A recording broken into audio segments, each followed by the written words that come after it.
Praise the lord.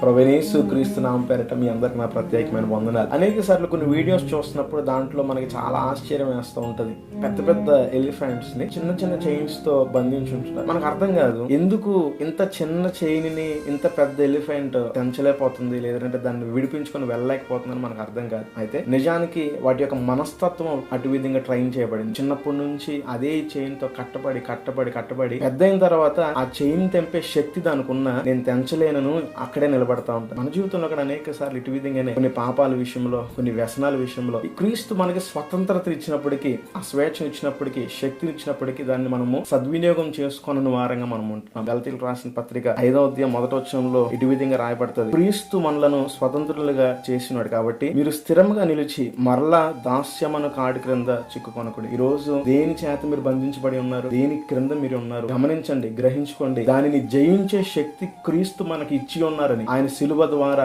ఆయన రక్తం ద్వారా మనకి జయం కలిగిందని నమ్ముదాము. నమ్మి వాటన్నిటిని జయిద్దాము. అటు కృప యేసు క్రీస్తు ప్రభువారు మనకు అనుగ్రహించును కాక.